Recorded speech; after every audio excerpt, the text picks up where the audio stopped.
Otra entrevista más en hora 20 y pico en esta... Ah, no, bueno, vale, es que me vengo arriba. Pues no sé si voy a estar con la misma energía, ¿eh?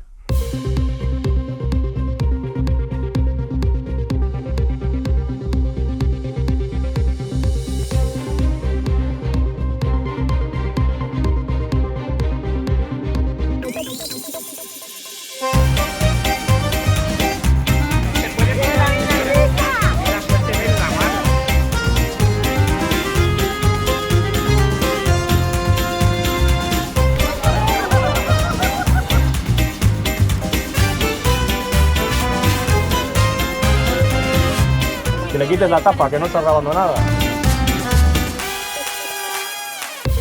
Y otra entrevista más en hora 20 y pico en esta especie de subsección del programa que hemos llamado Aprende a Aimar. Y por otro lado, qué bien que tenemos un jueves libre. Hoy, con el superministro del gabinete del gobierno, digo superministro porque son tres cosas de las que se ocupa: consumo, derechos sociales y Agenda 2030, Pablo Ustinduy. Bienvenido. Muchas gracias, ¿qué tal? Muy bien, ¿no es la primera vez que vienes a la SER en esta legislatura?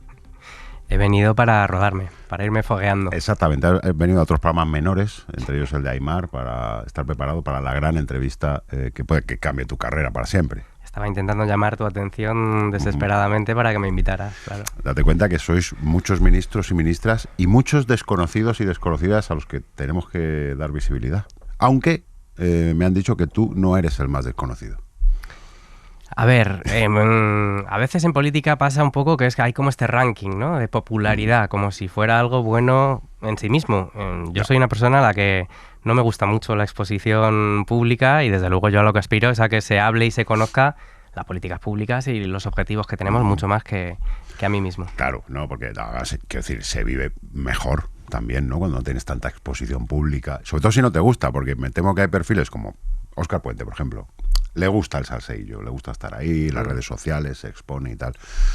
Tú has optado por un perfil bastante más bajo, pero luego hablaremos también de tus recientes broncas. Yo la verdad es que valoro mucho la tranquilidad y la privacidad, que a veces es incompatible, pero bueno, decir que en general la gente suele ser súper amable conmigo y cuando me vienen a decir algo, en general suele ser algo bueno, por suerte. Bien, Agenda 2030, vamos a empezar ahí, si te parece. ¿Cómo va esto de la Agenda 2030? Los chain trails, por ejemplo, ¿habéis ya acabado de fumigarnos a todos? ¿Se vienen más fumigaciones? Claro, las grandes conspiraciones, ¿no? La pregunta interesante es ¿por qué triunfan tanto estos relatos? Y yo creo que vivimos en un mundo pues tan incierto, tan complejo, que hay una necesidad de que las piezas encajen, ¿no? Hay una necesidad de que haya un gran relato. Todo está pasando por algo. Y bueno, pues ha cuajado en determinado sector de la población, que es el mismo de las vacunas, que es el mismo de la pandemia, pues que la Agenda 2030 es una gran conspiración woke y de Soros para dominar el mundo. Y la Agenda 2030, pues lo que dice es que hay que defender la igualdad entre hombres y mujeres, la sanidad y la educación pública, respirar aire limpio, acabar con el hambre y con la pobreza infantil. Qué risa, ¿verdad? Y qué peligroso todo. Pero es un poco el mundo en el que vivimos. Así que, bueno, pues es algo que claro que sí, que hay que reivindicar. Es un horizonte de mínimos para un mundo pues que se ha quedado sin horizontes ideológicos, claro. Es interesante eso que dices porque creo que la derecha o esta nueva ola reaccionaria en la que está sumido casi el mundo entero ha movido el eje de tal manera que decir, bueno, yo creo que podría haber igualdad entre hombres y mujeres, o sea, cosas básicas de los derechos humanos es como ser comunista. Es verdad, y que esa especie de gran rebelión que han encarnado culturalmente, ideológicamente, políticamente, pues ha generado un cierto instinto defensivo, ¿no? Un cierto repliegue. También es verdad que veníamos de un ciclo después de la crisis financiera donde en muchos lugares, España entre ellos, pues hubo una clara hegemonía de posiciones muy progresistas, ¿no? Y esto pues suele ser pendular. Pero yo creo que es que no hay que ceder ni un milímetro ante estas cuestiones, porque, y te lo digo, aunque fuéramos 4, aunque fueran arrasando de verdad, pero es que no es verdad. Gran parte de la fuerza que le atribuimos a la ultraderecha, que la tiene, pero gran parte de la fuerza es proyectada, la proyectamos sobre ellos, y gran parte de la debilidad que proyectamos sobre, bueno, pues posiciones que básicamente ni siquiera te voy a decir de izquierdas, sino que defienden los derechos humanos, que defienden lo que dice la Agenda 2030. Gran parte de la debilidad que nos creemos también es proyectada. Creo que hay que romper un poco el ciclo este depresivo y melancólico y decir que no es verdad y que no hay que ceder ni un milímetro. ¿Cómo vamos a ceder? en la defensa de lo que es justo, especialmente en el momento que está viviendo el mundo, ¿no? Así que yo creo que hay que animarse y hay que dar la batalla, por supuesto. En cuanto a la agenda en sí, 2030, hay unos objetivos que también tienen que ver con el clima. Y después de lo visto en las últimas cumbres climáticas, ¿estáis ya con la 2050? Porque la 2030... Bueno, la 2050 se llama el Pacto por el Futuro. Hay otra. Vale, claro. Hay otra, preparaos que hay otra. En Naciones Unidas, que era qué va a pasar después del año 2030, ¿no?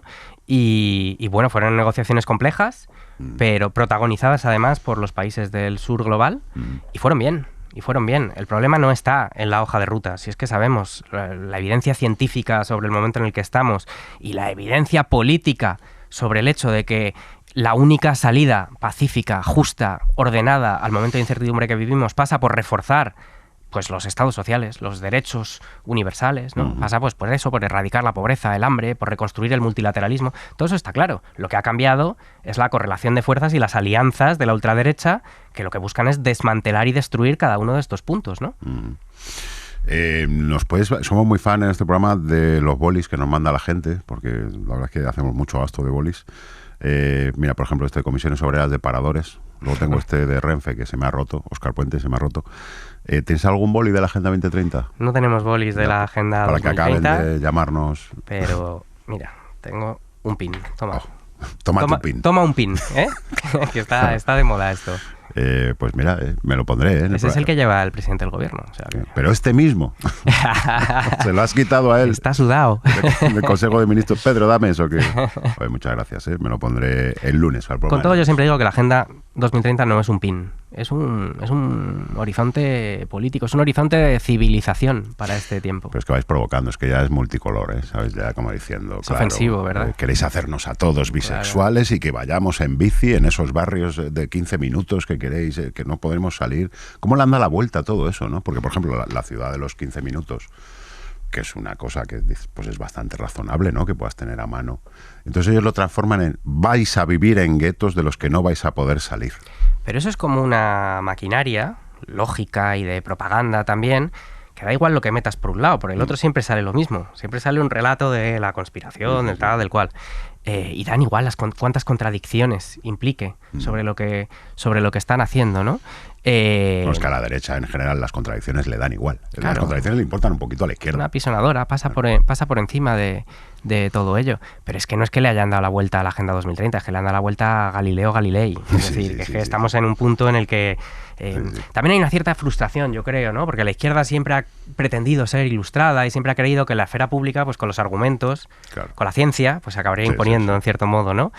Mira, es que esto te lo voy a explicar y resulta que es que no. ¿Pero por qué no?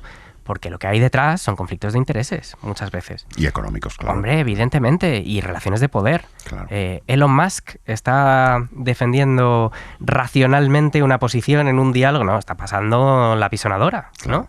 Claro. ¿Por qué? Porque pueden, es lo que hacen. Hay un conflicto real y, por tanto, es que no hay que dar un paso atrás. Y tampoco desesperarse. Es verdad que es un momento angustiante por el mundo en el que estamos viviendo, pero eso solo redobla la responsabilidad de decir, oiga, no, mire, es que no vamos a transigir con esto. Es que vamos a defender aquello que es justo y vamos a defender aquello que es necesario. Necesario para poder afrontar pues todas las crisis que vivimos, crisis ambientales, sociales, geopolíticas, militares, del derecho internacional, de los derechos humanos. ¿Qué tenemos? ¿Que transigir? ¿Que negociar? ¿Que aceptar? Pues no es verdad, no. Es el momento para defender más que nunca y con más firmeza que nunca aquello en lo que creemos. Lo dice Bustinduy, un reptiliano, sin duda. Ya sabes que te van a llamar de todo después. Bueno, consumo, venga. 2030, Agenda 2030 estaría. Consumo, un temazo. ¿Cómo te dejó el ministerio, Alberto Garzón? O sea, cuando llegaste, viste, ¿estás todo bien? Pues hicieron un trabajo espectacular. Entre otras cosas, consiguieron, por primera vez en la historia, que el Ministerio de Consumo tenga capacidad sancionadora. Sí. Nada de lo que estamos haciendo ahora tendría sentido si en el Ministerio de Alberto Garzón no hubieran peleado que en España haya por fin un ministerio que tiene capacidad de hacer que se apliquen las leyes que defienden los derechos de los consumidores, porque durante décadas nos hemos acostumbrado a que las grandes empresas dictan las normas de mercado, hacen lo que les da la gana, responden a las leyes que quieren y a las que no, y aquí no pasaba nada. Bueno, pues ahora, gracias a ese trabajo, tenemos un ministerio que dice, oiga, mire, no es la ley la que se tiene que adaptar a su modelo de negocio, es su modelo de negocio el que tiene que cumplir la ley y tiene que cumplir los derechos de los consumidores. Y bueno, pues esto da lugar a conflictos, porque aquí también es una cuestión de intereses, porque hay muchos intereses en juego, pero gracias a ese trabajo hoy podemos hacer lo que estamos haciendo. Vamos a lo prosaico, a cosas que ya han pasado, como por ejemplo sanciones a aerolíneas de bajo coste, esas en las que estáis pensando. Bueno, vamos a decirlas, que EasyJet, Vueling, esta no sé nunca muy bien cómo se pronuncia, Norwegian y Volotea y Ryanair, por prácticas abusivas como cobrar suplementos por el equipaje de mano o por reservar asientos al lado de una persona dependiente. O de un niño. O de un niño. Que le cobran a las familias por sentarse al lado de sus hijos. El CEO de Ryanair vistió una imagen tuya de payaso, te ha llamado de todo. Yo creo que estás en el sitio indicado para desahogarte. Aquí hemos llamado a volar cosas, o sea, quiero decir, es una zona de confort en la que le puedes responder a este señor, que intuyo que no vas a parar. No, evidentemente, a ver, esta campaña en concreto que se califica por sí sola, es un intento más de varios que han estado haciendo para amedrentarme o para erosionar públicamente mi figura o para amenazar. Pero bueno, es que a mí me da igual, que hagan lo que quieran, porque lo que hay detrás, decías, espacio de confort. El espacio de confort es aplicar la ley. Y en España, que es una democracia y un Estado de Derecho, con muchas contradicciones, muchos problemas y muchas limitaciones, pero que lo es, hay un gobierno, hay un Ministerio de Consumo que ha dicho, oiga, mire, usted tiene que respetar los derechos de los consumidores. Y si sus prácticas comerciales, por muy lucrativas que sean, consisten en violentar los derechos de los consumidores, pues a usted se le va a multar. Y no están acostumbrados a esto. Se han puesto como locos, se han puesto a hacer estas tonterías, a recurrir a los tribunales, tienen todo el derecho del mundo, a ir a la Unión Europea, a presionar a la Comisión Europea también, que hagan lo que quieran. A mí no me van a amedrentar, vamos a aplicar la ley en defensa de los derechos de los consumidores, cueste lo que cueste, y la vamos a defender donde haga falta. Decías antes que normalmente por la calle, si alguien se te acerca es para felicitarte. A raíz de esto de Ryanair, ¿tú has notado que eres más conocido y que la gente te ha puesto cara o te han dicho cosas por la calle de venga a tope? Bueno, a lo mejor la peluca disimulaba un poco, no sé cuánto, pero siempre pasa, pues cuando apareces en televisión durante los siguientes días, pues hay más gente que notas que te mira en el autobús o en el barrio o lo que sea.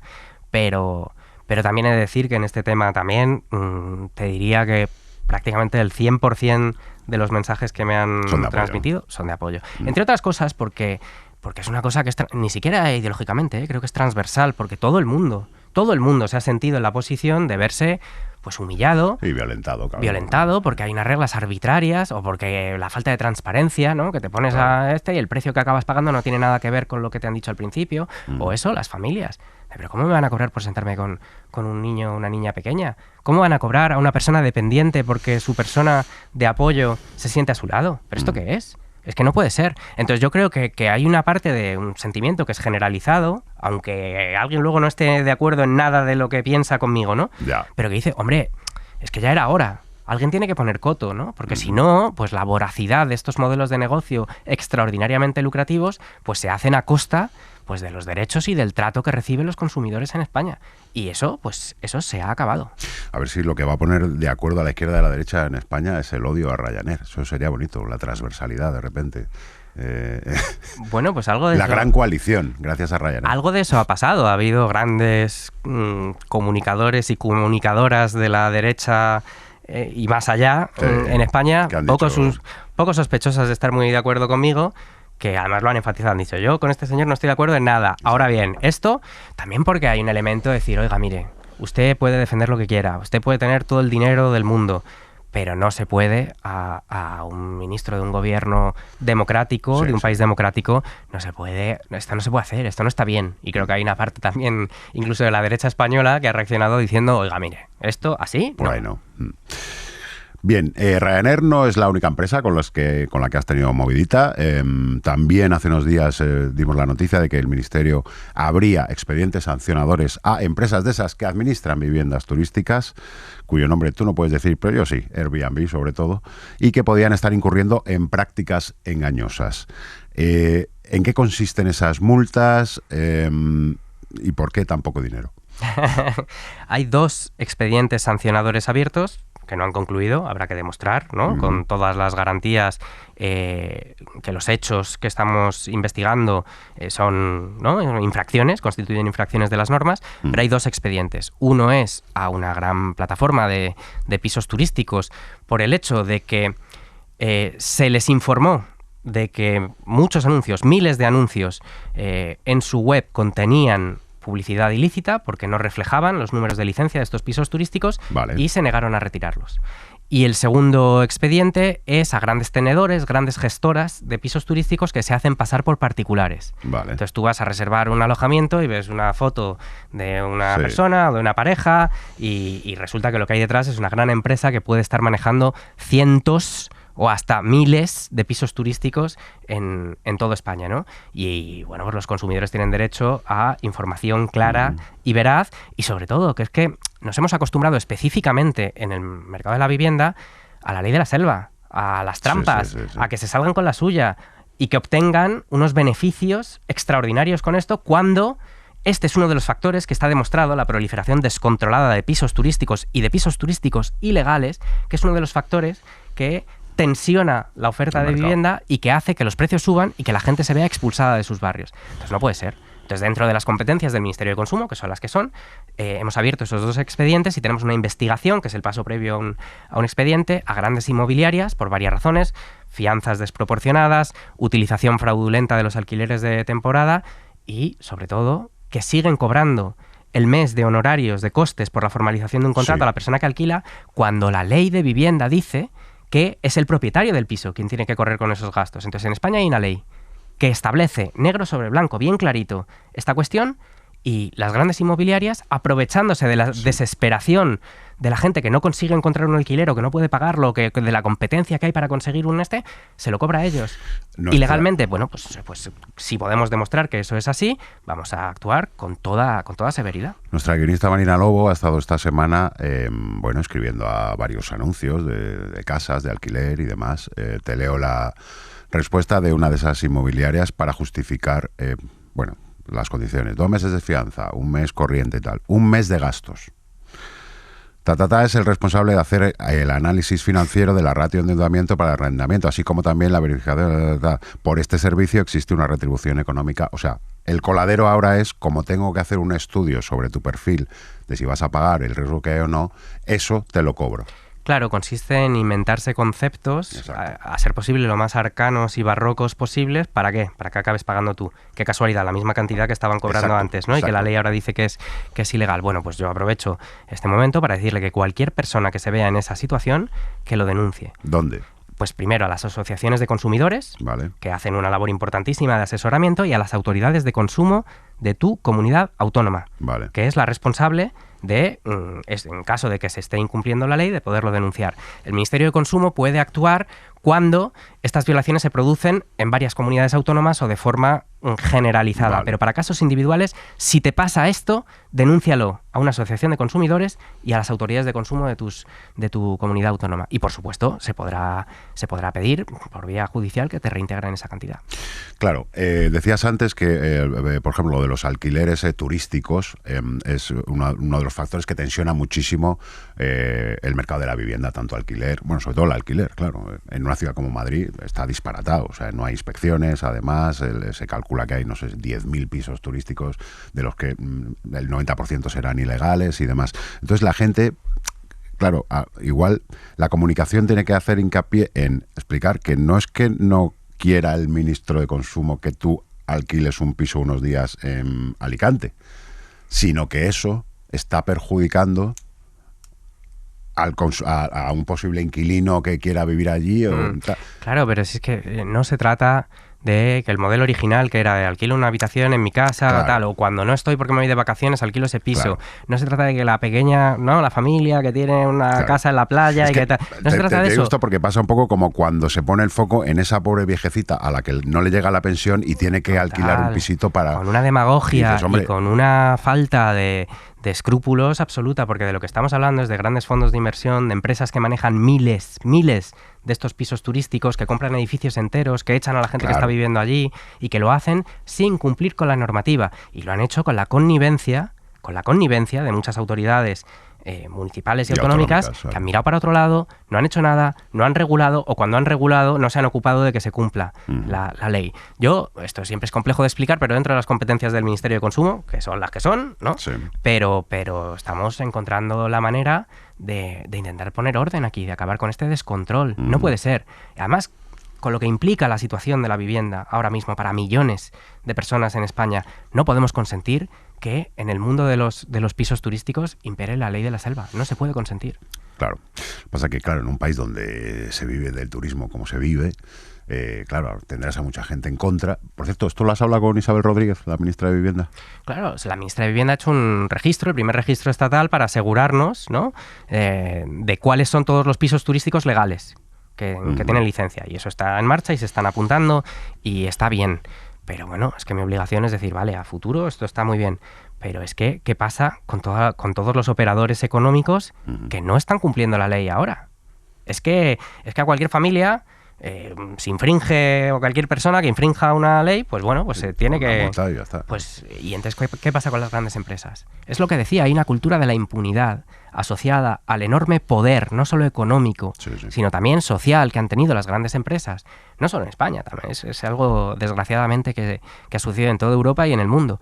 Pero bueno, es que para eso existe un gobierno que se tiene que ocupar de que eso sea así y de defender los intereses de los consumidores. Los intereses de las multinacionales y de las grandes empresas, te aseguro que los defienden con uñas y dientes, ¿no? Bueno, pues yo, dentro de las capacidades que tenemos, que tampoco son ilimitadas, pero mientras yo esté aquí, desde luego, vamos a defender los derechos de los consumidores. Ojalá tener la conciencia de clase a veces que tiene la derecha, que es increíble cómo se protegen entre ellos y cómo tienen muy claro cuáles son sus privilegios y cómo lo defienden. Pero yo creo que la conciencia existe, es lo que te decía, que todo el mundo se reconoce en estas situaciones y todo el mundo, y con este tema del turismo, el turismo es muy importante y un sector estratégico para España, pero llevamos años de movilizaciones en todas las zonas particularmente afectadas por la turistificación y por la crisis de vivienda que lleva aparejada en Canarias, en Cataluña, en Baleares, en la Comunidad Valenciana, de gente que ha salido a decir, esto no es sostenible, así no se puede vivir, no puede ser que una actividad económica, por lucrativa que sea, se haga a expensas de la vida de la gente, ¿no?, que habita estas ciudades y que es de esta tierra, ¿no? No puede ser, hay que encontrar un modelo sostenible. Y estas prácticas abusivas son todo lo contrario de un modelo sostenible. No me acuerdo que decía, es una práctica extractiva. Claro, es que no... pero es que el mercado de la vivienda en general en España está funcionando así en los últimos años por el SMI, por la reforma laboral, por la mejora salarial que se ha producido, por el ingreso mínimo vital, por el aumento de las pensiones. Ha habido un incremento sostenido de la renta específicamente de las familias y los trabajadores que menos ingresos tienen.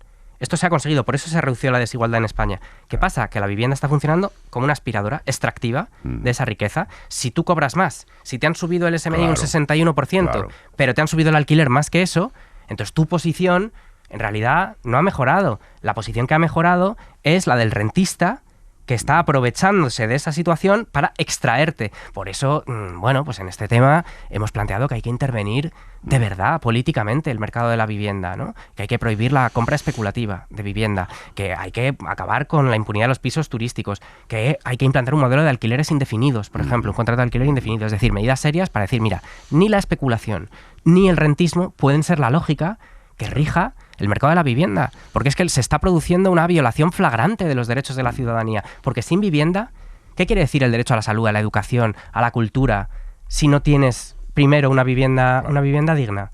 Entonces, es que hay una colisión entre dos modelos aquí de nuevo, entre intereses económicos poderosísimos y entre los derechos de la ciudadanía. Y aquí, pues bueno, pues apretamos todo lo que podemos. Hay pasitos, pero que son insuficientes. Hay que intervenir de verdad. Como todo el día se pasa uno oyendo que estamos bajo el yugo de un gobierno social comunista, digo, coño, a ver si es verdad. Y de repente, pues eso, se interviene de manera valiente el mercado de la vivienda. Ya sé que no depende de ti, esto lo estoy diciendo yo en voz alta porque quiero. Pero dices, coño, es verdad, venga, a ver si se nota que hay un gobierno social comunista y interviene o eso, el tope al alquiler. Pues ya te digo que en el Ministerio de Consumo hemos buscado la manera, dentro de lo que podemos, de las competencias que tenemos, de intentar poner orden en ese mercado, pero estas actuaciones trascienden lo que podemos hacer desde el Ministerio y apretamos todo lo que podemos y se han producido pasitos, pues el Partido Socialista pues ahora defiende la ley de vivienda y el control de precios cuando se resistieron como gato panza arriba a que esto sucediera, han creado una empresa pública de vivienda, la han aceptado, quieren blindar la vivienda pública, cosa que antes no lo hacían, quieren subir el IVA a los pisos turísticos, bueno, pues son pasitos, quieren limitar la compra de extranjeros de vivienda, pero claro, tienes que limitar a los fondos de inversión, que son los que están, el 60% de las casas se compraron sin hipoteca en España el año pasado. Entonces, ¿eso qué es? Claro. ¿Eso qué? ¿Son familias y trabajadores ahorrando? No. Entonces, claro, hay un giro, pero es completamente insuficiente. Eso solo lo podemos hacer unos pocos. Hay que tenéis que pagar impuestos. Ese es otro debate que está de actualidad. Pero hay que intervenir ya. Entonces estamos apretando todo lo que se puede. Hay un movimiento social poderosísimo sobre esto, se van dando pasitos. Bueno, pues para cuando llegue por fin diremos, joder, podríamos haber empezado por aquí. Podríamos haber hecho esto mucho antes, pero bueno. Si vuelves a hablar con Isabel Rodríguez, aparte de todo esto le dices que venga cuando quiera, ¿eh? O sea, que cuando era portavoz llamaba a ella para venir. ¿Quieres un boli o un pin? Y ahora... Yo se lo digo. Claro, y dile que le damos una jarra, o sea, que lo que ella quiera, por favor. Yo se lo digo. Hay algo más que se puede hacer desde el Ministerio de Consumo para intentar moderar el precio de la vivienda. ¿Tienes alguna idea más? Pues sí. Lo primero es asegurarnos, aparte de lo que ya he dicho, plataformas, grandes tenedores, inmobiliarias. Grandes tenedores que, por cierto, ¿en cuánto está ahora lo de ser gran tenedor? Es decir, ¿a partir de cuántas viviendas? Bueno, aquí me estoy refiriendo a empresas que, bueno, pues que gestionan, ya te digo, cientos de pisos. Porque también se habló de la opción de que Gran Tenedor fueran más de 10 viviendas. Y digo, ¡ay, por Dios! Claro, bueno, 10 ya está bien, ¿no? Bueno, cuando hubo una encuesta reciente, no recuerdo cuál fue, sobre vivienda, creo que era la de 40dB, no me quiero equivocar, pero que decía que una inmensa mayoría de los españoles está de acuerdo en limitar el número de viviendas que una persona puede poseer, que es normal, pues tener tu casa y luego, pues yo qué sé, pues la de tus padres o la del pueblo o una casa de vacaciones. ¿Eso cuántos son? ¿4? Sí. ¿Más? ¿Cuántas? ¿No? O sea, es que no es sensato, sobre todo en un momento en el que, pues eso, que los jóvenes no se pueden emancipar, que las parejas no se pueden separar. Sí, que no te puedes hacer un proyecto vital si estás compartiendo piso con gente hasta los 40 y pico años, no tienes ni intimidad ni tienes nada, claro. Claro. Pero bueno, yo en esto pues soy lo más honesto posible.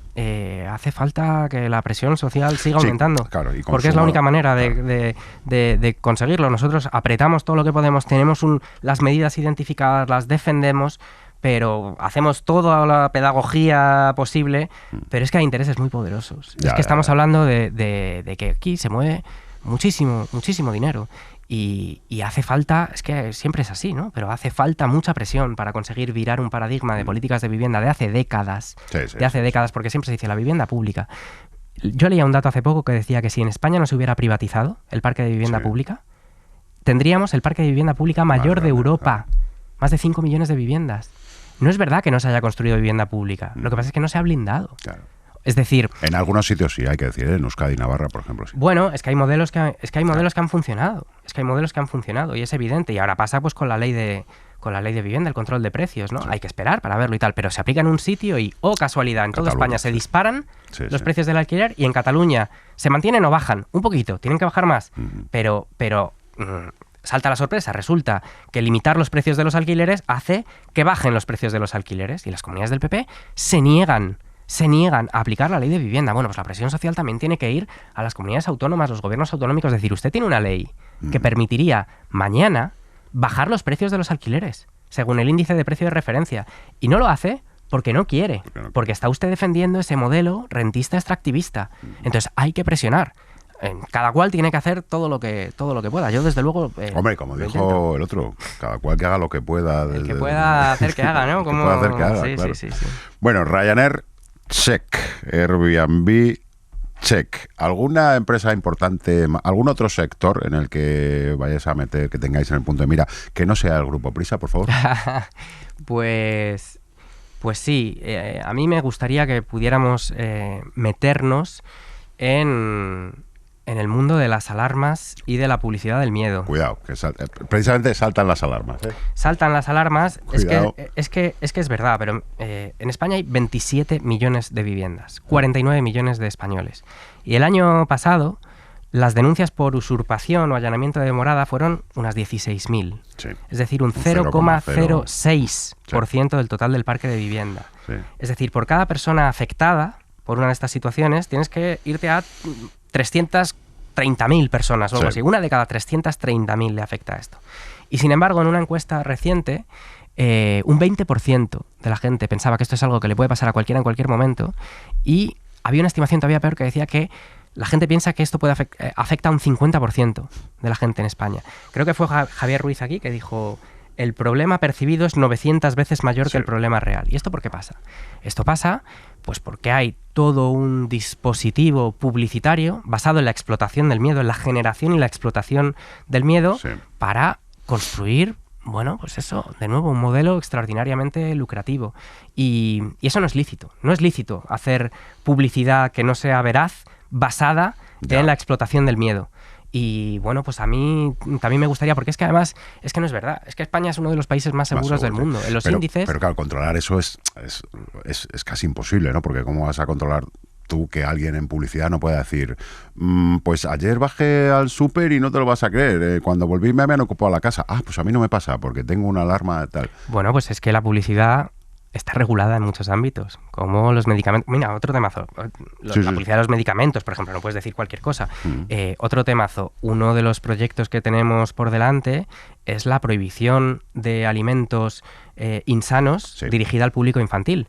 Que esto ha sido un temazo también, porque también mueve intereses muy poderosos, pero es que está demostrado que a una edad en la que los niños ni siquiera pueden distinguir un contenido publicitario de uno que no lo es, pues esta publicidad incide en la formación de hábitos nutricionales que son nocivos, que se traducen luego en obesidad infantil, que se traducen en mala salud, en malos índices educativos, formativos, laborales a lo largo de toda la vida. Pero ahí creo que es más fácil regular eso, o las bebidas energéticas para menores, todo eso, que una publicidad que se basa en una hipótesis creativa, que puede ser muy discutible, porque puede ser, pero que a ver cómo regulas eso. Claro. Es que hay conceptos, claro, la publicidad engañosa, por ejemplo, es un concepto que está regulado y que está demostrado. Pero es que además es algo que trasciende incluso el ámbito publicitario. Es que esta lógica del pánico es una de las herramientas políticas que están dibujando el mundo en el que vivimos, ¿no? Total. Porque alguien, y esto siempre se dice, fíjate, la gente que más teme a los migrantes no es la gente que vive en lugares donde hay más inmigración. Esto pasa en las zonas rurales, en Francia se han hecho muchos estudios sobre esto. O la gente que tiene más incertidumbre o siente más incertidumbre sobre su futuro no es la gente que está en peor situación económica. O en todas las encuestas, en el CIS, pero también en otros países, ha pasado en Alemania, en Estados Unidos, la gente dice, mi situación personal económica es buena hasta el 80%, pero el 80% dice que la del país es mala, ¿no? Hay toda una lógica de instrumentalización y aprovechamiento político, pero también como modelo de negocio de la generación de miedo. De miedo, sí. Y creo que es lícito preguntarse si en una democracia tenemos que por muy poderosos que sean los intereses que quieren alimentar eso, si tenemos que consentir que, bueno, pues que haya modelos de negocio o proyectos políticos que se basen en hacer que la gente viva atemorizada. Ya. Y yo creo que la respuesta es que no. Bueno, es el gran negocio del miedo, claro. Que siempre lo ha sido, ¿eh? Siempre lo ha sido. Siempre lo ha Desde sido. la fundación del Estado, que Hobbes decía que se funda sobre el miedo, ¿no? Pero bueno, es que defendemos otros valores. Defendemos que la comunidad política y que el estado del bienestar se fundan en lo contrario, en la certeza, en el aseguramiento colectivo. La seguridad social se llama seguridad social por eso. Vamos a asegurar colectivamente unas condiciones de vida dignas y universales, ¿no? Derechos de ciudadanía. Y eso es incompatible con intentar aprovechar y explotar esta lógica del miedo. Hay otro tema de que afecta directamente a consumo, creo, y que la gente que creo... Bueno, sí, la mayoría de la gente que nos ve le puede afectar y que hemos dado también como normal los gastos de gestión en las entradas de conciertos, festivales, aparte de las entradas en sí, que se han disparado por muchísimos factores después de la pandemia y demás. Pero de repente 25 euros de gastos de gestión, porque sí, muchas veces si se cancela y te tienen que devolver la entrada y tal, no te devuelven los gastos de gestión. Este es otro temazo, absolutamente transversal, es una de las cosas que más y mi generación cuarentona, que todavía va a los festivales, se resiste a dejar de ir, y ahí estamos aguantando. Mucha gente va a los festivales, está muy bien ir a los festivales. Pero sí, hay una demanda que es transversal y que es evidente. Nosotros lo primero que hicimos fue publicar una circular explicitando la normativa vigente, que es que los gastos tienen que ser transparentes y tienen que estar presentes desde el principio, no te los pueden añadir después. Y bueno, no me puedo adelantar, pero vamos a iniciar actuaciones también en esta materia. Es que hay tantos ámbitos, es lo que te decía, hay una cultura de la impunidad tan extendida, se ha considerado que los derechos de los consumidores eran papel mojado, o que era una cosa individual, ¿no? Bueno, hay que proteger, pues eso, la seguridad, que los productos, ¿no?, sean seguros y tal y cual. Y es que no es verdad, es que las relaciones de consumo son relaciones económicas, y son relaciones económicas asimétricas, porque te ves con actores, pues algunos de los más poderosos del mundo, y se han acostumbrado a hacer lo que les da la gana. Y bueno, es que no. Pero dame un titular, hombre, dame un titular. Hombre, me tendré que dejar algo para la próxima vez que venga, ¿no? Como lo des el otro lado. Aimar, por favor, se lo voy a contar a Aimar. Si lo das, que sea fuera de esta casa. Otro tema. Garzón, tu antecesor en el ministerio, puso mucho el foco en la publicidad de las casas de apuestas, y ahí sí que se logró algo, ¿no? Por lo menos en ciertas franjas horarias. Creo que empieza a partir de la 1:30, ¿no? O así, la publicidad. Bueno, algo se ha hecho. Pero ahora hay otro problema, que es en los videojuegos. En los propios videojuegos muchas veces se incita a menores a comprar sobre sorpresa. Incluso en algunos videojuegos abiertamente hay juegos de azar, ¿no? Eso Bélgica lo ha prohibido, en los sobre sorpresa del FIFA, cosas así. ¿Qué vais a hacer en España con esto? Sí, pues las llamadas loot boxes en inglés, cajas botín, son mecanismos de azar que funcionan de manera muy parecida al juego.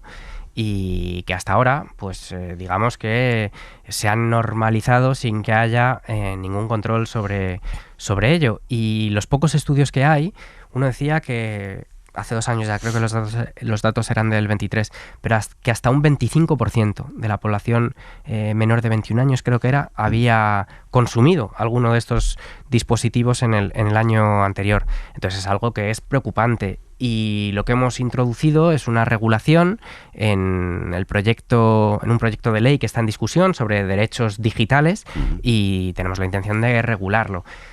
Es verdad que automáticamente se produjo una reacción como para decir la industria del videojuego, que es tan importante y que en España es estratégica y tal, y por supuesto esto es perfectamente compatible con un apoyo cerrado al desarrollo de esta industria. Lo que no puede ser, hombre, no parece razonable, es que el modelo de negocio se desarrolle exponiendo a una posición muy vulnerable, porque además es una edad en la que se forman patrones y hábitos de conducta, pues a gente muy joven, ¿no?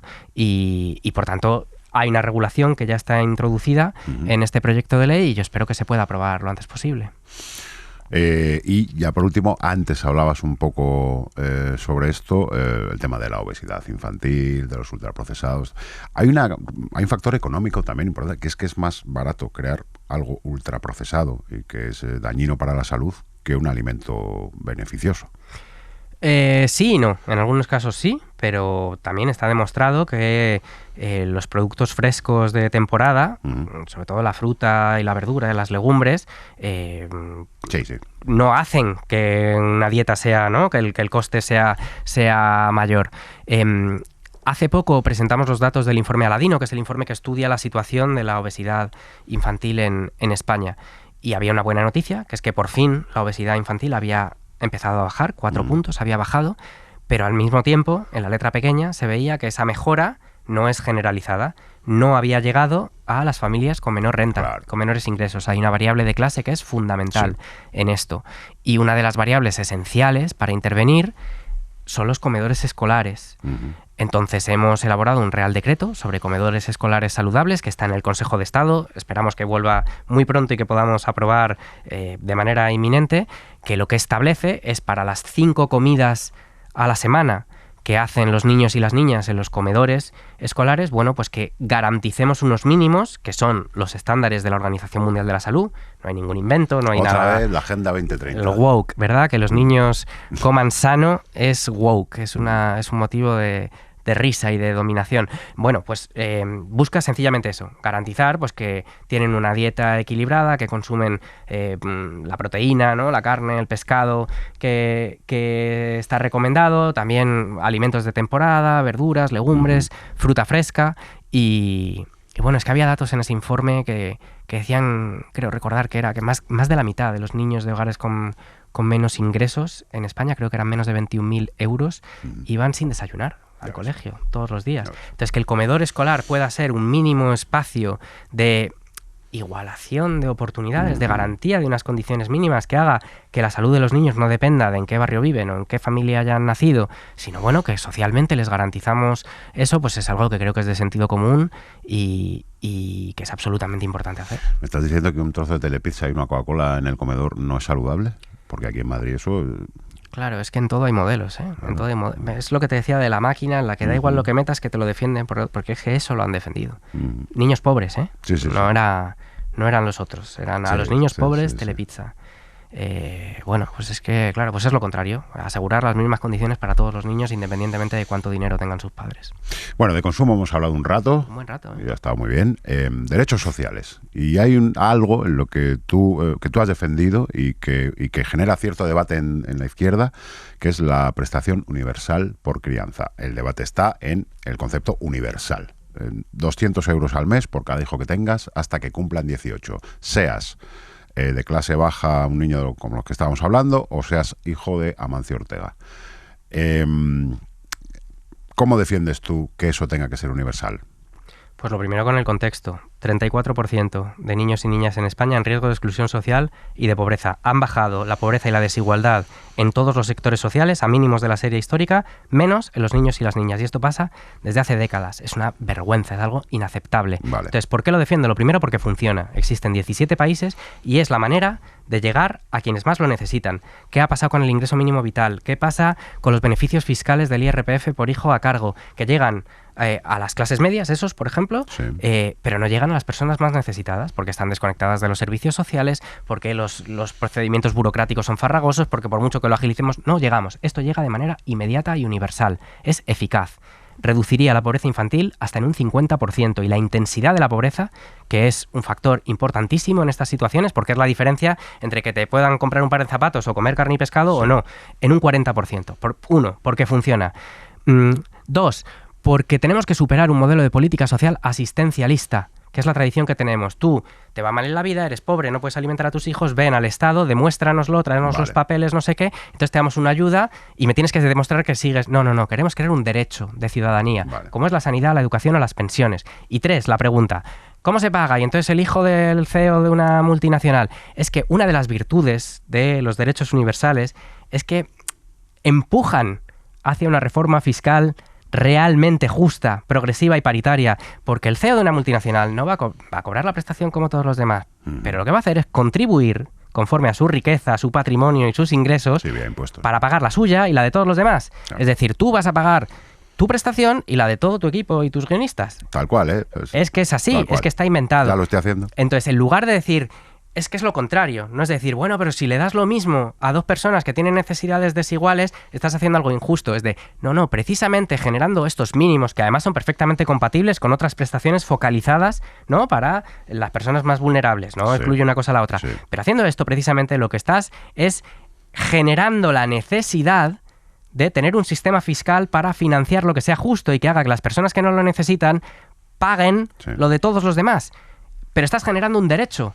Como la sanidad pública. ¿El rico necesita la sanidad pública? Evidentemente no. Ya. Pero tiene derecho a usarla porque es un derecho de ciudadanía igual para todos, universal. Y este cuestionamiento del universalismo, la izquierda nace del universalismo. El universalismo es el valor fundacional de la izquierda. Y en la política social hacia el futuro, en lugar de ese modelo de beneficencia, asistencialista, de merecimiento, venga... Pobre, demuéstrame que te mereces lo que te vamos a dar, ¿no? Graciosamente. Que conlleva burocracia también. Que además conlleva una cantidad, un desperdicio de recursos y de tiempo. Es que tienes miles de funcionarios revisando los papeles para ver si es pobre de verdad o no es pobre, que no se me cuele ninguno. Pues lo contrario, derechos universales, iguales para todos. Iguales para todos. Y luego, evidentemente, las grandes empresas, las grandes fortunas y las rentas más altas financian ese sistema de manera progresiva y ahí es donde se iguala y se redistribuye la riqueza. Oye, pues lo has explicado bastante bien, ¿eh? Bueno, es que creo en ello de verdad y además es que me parece que es un debate que está bien tener y hay gente que defiende otros modelos y me parece que está bien contrastarlos. Pero el argumento más importante, con todo, es el primero, es que funciona. No se puede tolerar que en España tengamos uno de cada 3 niños y niñas y adolescentes en riesgo de exclusión social y de pobreza. No se puede tolerar, es que no se puede consentir que la cuarta economía de la zona euro pase esto y esta es la manera más eficaz que existe, porque está demostrado.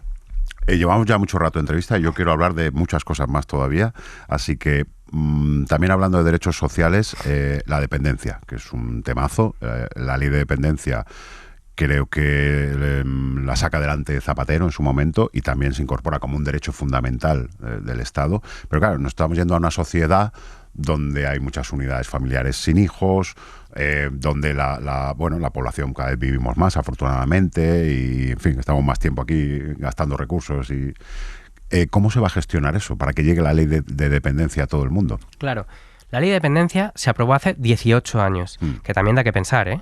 Hasta hace 18 años no se había considerado que los cuidados tuvieran que ser objeto de políticas sociales y del estado del bienestar. ¿Por qué? Porque lo hacían las mujeres.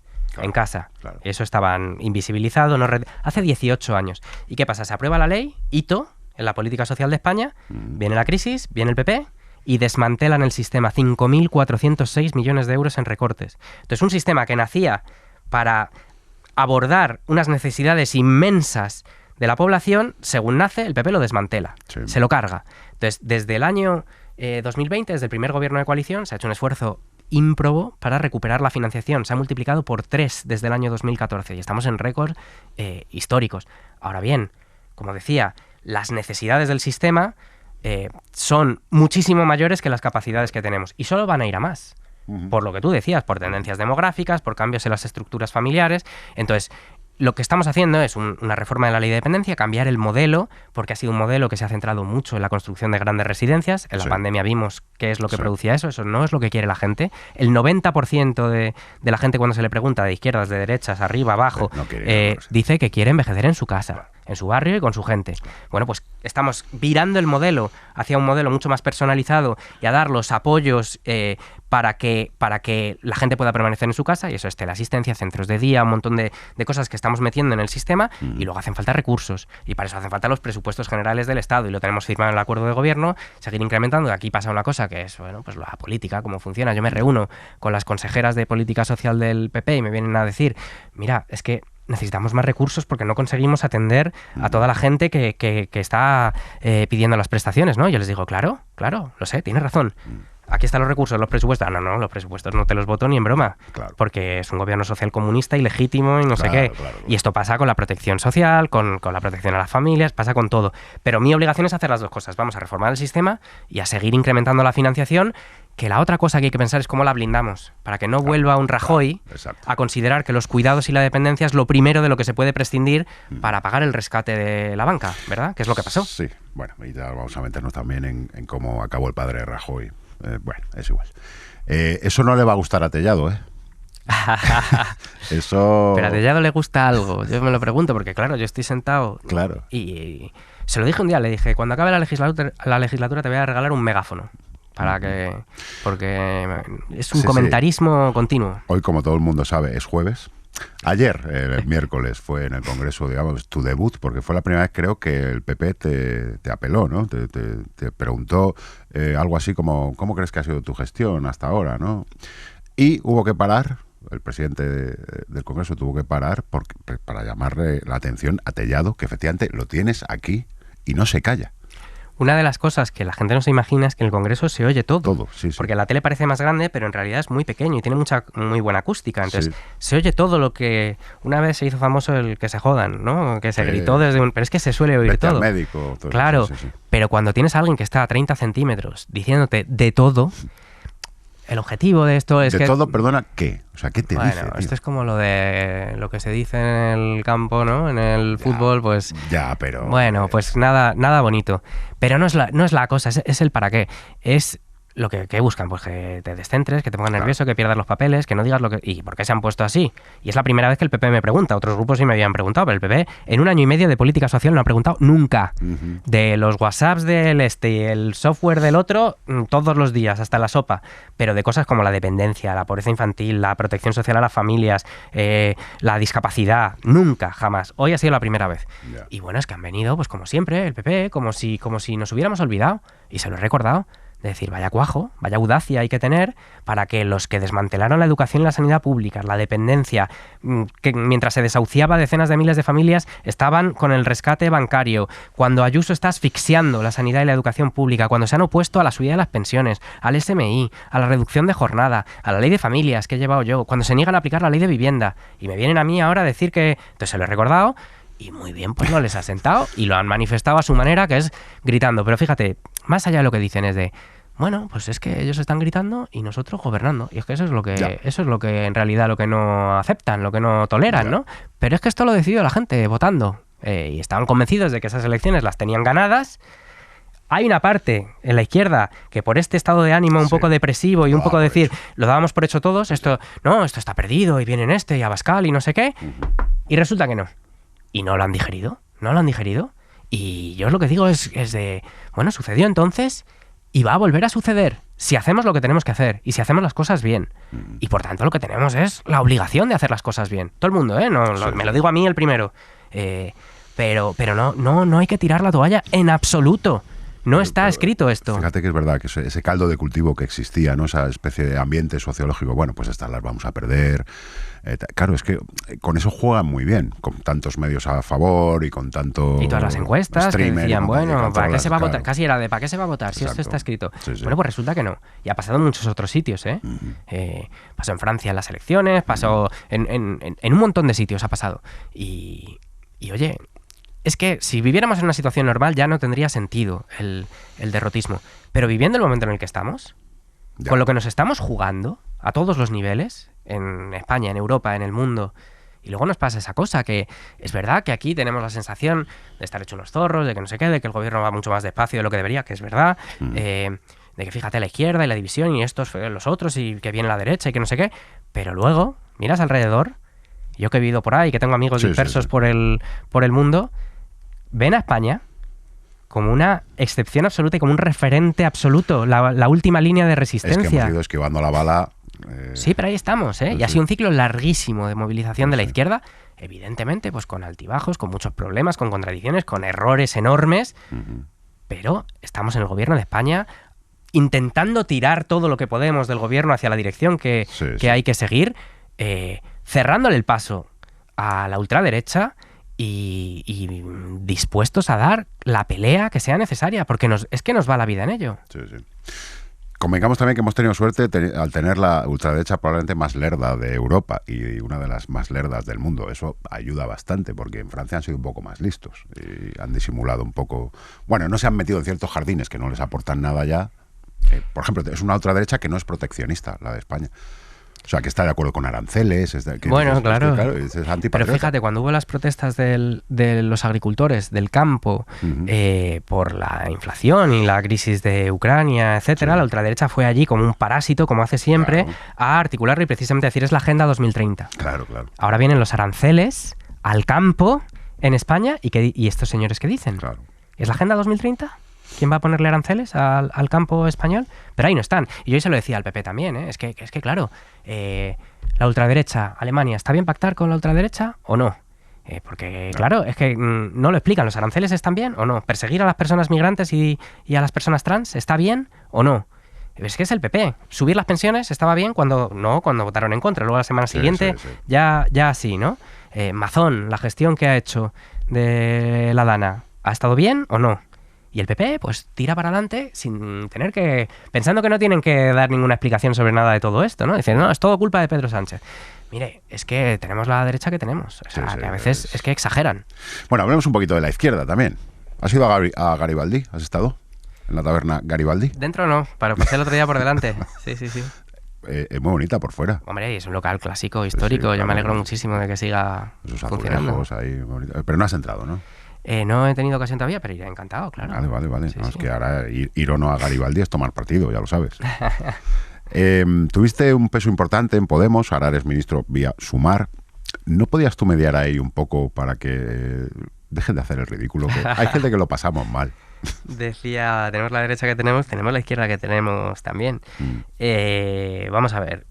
Mira, yo me fui de la política en 2019, iba a ser candidato a las elecciones europeas y me fui Por la pelea. porque se rompió ¿no? un espacio político en el que había muchas posiciones y está bien que las haya y tal, pero... Eso fue cuando Vista Alegre... Se rompió, eso fue después. Vista Alegre 2 fue en 2017, esto fue en 2019. Vale. Y entonces, pues yo ahí, muchos factores, no fue el único, pero... Y yo volví cuando había un espacio reunificado en Sumar para las elecciones. O sea que creo que en mi trayectoria creo que he dejado bien claro cuál es mi posicionamiento. Lo que no he hecho ni voy a hacer es dar la turra con esto, es estar hablando todo el rato. Si ya en 2014 me parecía decir que yo creo que esto no es lo que más le interesa a la gente, o sea que creo que lo que le interesa más a la gente es decir lo que queremos hacer, qué vamos a hacer, pues eso, con la vivienda, con los derechos sociales, como qué modelo de Estado tenemos para el futuro, etcétera. Si ya entonces me parecía, 10 años después, es que no sé a quién le puede interesar esto. Entonces, a la izquierda, si es que, claro, a mucha gente de izquierda que se realiza a través de estos debates. Pero a través de la tele, es que es un poco la telenovela, ¿no? Sí, y además sí. varias temporadas, todos los personajes han estado en todas partes y no sé qué. Sí. A mí me aburre soberanamente y yo, mira, podemos hablar de el poder de las multinacionales, de la prestación por crianza. Creo, honestamente, lo creo de verdad, no es postureo, honestamente creo que lo que la izquierda tiene que hacer es eso mucho más que lo otro. No podemos olvidar tampoco los casos de Errejón y ahora de Monedero. ¿Te lo esperabas? ¿Te había por sorpresa? Pues ha sido no solo una sorpresa, sino extraordinariamente doloroso. Ha sido extraordinariamente doloroso y creo que para muchos, específicamente para muchos hombres, lo hemos vivido como un fracaso colectivo esto, con una sensación de pena y de rabia tremenda.